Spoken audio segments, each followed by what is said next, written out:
Pak Jarod. Nah, di sini ada seorang ibu memiliki 3 anak. Jadi anak yang pertama usia 6 tahun, anak kedua usia 4 tahun. Jadi anak yang pertama ini suka diatur sama adiknya. Dan adiknya mengatur di rumah. Jadi adiknya jadi mama, kakaknya jadi anak. Jadi kalau ribut berantem, kakaknya tidak bisa menang. Bagaimana cara adik bisa menghormati kakak? Yang kedua, jadi ini ada juga seorang ibu, anaknya ini sedikit keras, Pak. Dan nggak sabaran. Anakku suka, yang pertama kalau marah bisa marah balik. Kalau ibunya marah, anaknya bisa marah balik. Dan dia pernah bilang kalau bisa ngomong seperti orang Jawa. Ya. Tapi agak susah juga, anak juga dipuji dan tidak boleh kalah. Jadi nggak boleh ngalah dia. Dan sensitif. Hobinya suka menghitung. Dan olahraga fisik. Dan pandai berteman. Saya langsung aja, bagaimana dengan cara anak, bagaimana menghadapi dengan cara benar, atau saya sendiri juga perlu bimbingan untuk jadikan orang tua? Oke, ya. Jadi emang anak itu unik ya, tapi kita perlu menerapkan prinsip-prinsip parenting. Apa aja sih prinsip-prinsip parenting? Tadi komunikasinya mesti ramah, tidak emosi.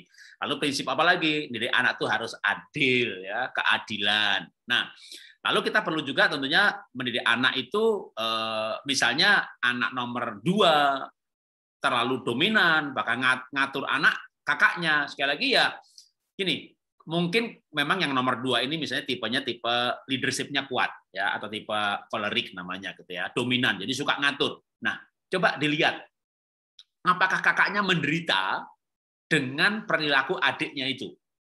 Kalau misalnya kakaknya ini walaupun dia kakak, dia pragmatik yang tipe follower dan dia happy-happy aja tuh gitu ya. Main sekolah-sekolahan gitu ya. Adiknya jadi guru, kakaknya jadi murid. Kita main rumah-rumahan gitu. Adiknya jadi bapak, kakaknya jadi anak gitu ya. Nah, ini kalau kakaknya happy-happy aja oke gitu ya. Tapi juga hati-hati. Hati-hatinya gini, jangan-jangan ini anak ini sebenarnya menderita. Ya. Jadi menderitanya itu begini, bapak atau ibu gualaknya minta ampun, tapi anak ini nggak berani balas bapak ibunya, gitu ya. Jadi ini kayak main drama, itu jadi yang satu ini jadi bapak atau jadi ibu, gitu kan. Dan dia menirukan, itu jadi dia benar-benar menirukan, bapaknya marah gimana, ibunya marah gimana, diikuti sama si anak ini. Jadi ini sebenarnya anak sedang menyindir orang tuanya.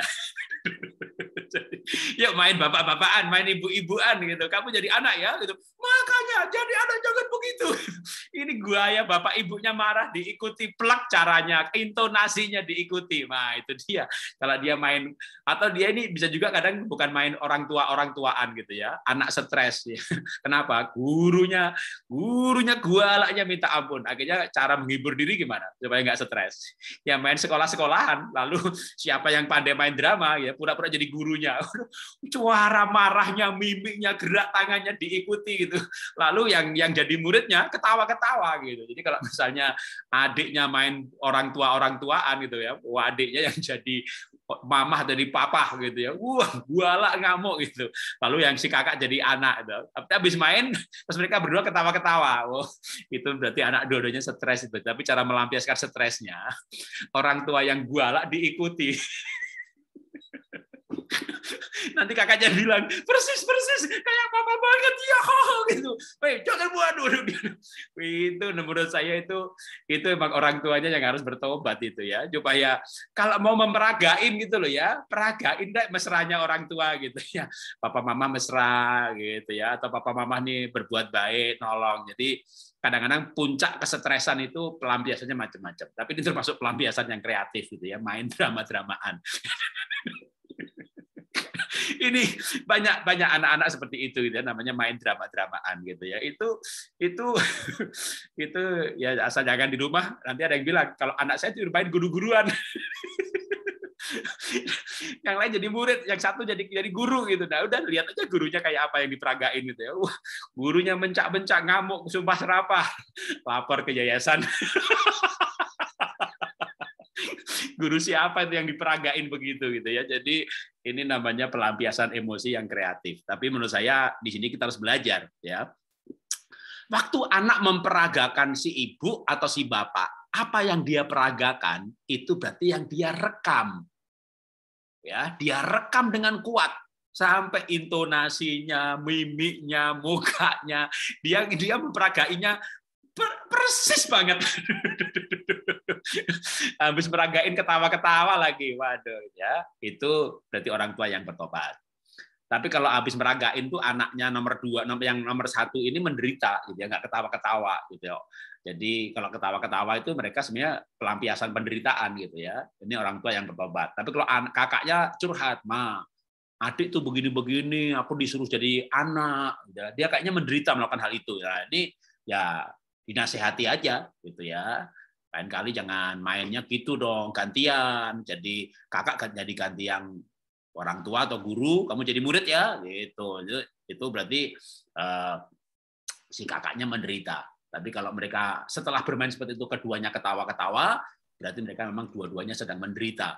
Tapi mereka punya pelampiasan emosi yang kreatif banget supaya mereka nggak gila, gitu ya. Tapi ini bukan berarti dibiarkan, walaupun itu pelampiasan yang kreatif, ya. Orang tua perlu merubah gaya-gaya yang dia tirukan.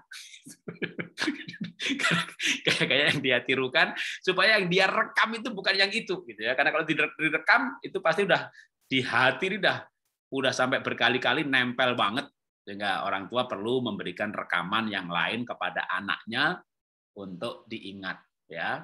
Sering kan kalau orang-orang stres itu begitu ya, ngomongin gurunya malah diperagain, atau kalau juga di kantor buruh-buruh itu kadang main bos-bosan. Bosnya marahnya gimana diikuti, habis itu ketawa-ketawa, gitu ya. Itulah penghibur diri ya, bagaimana menghadapi stres karena punya bos kayak Herodes, sebagainya, ngomongnya ditiruin lalu ketawa-ketawa, itu marahnya ditiruin lalu ketawa-ketawa, gitu ya. Itu memang pelampiasan yang kreatif. Oke, Tuhan berkati.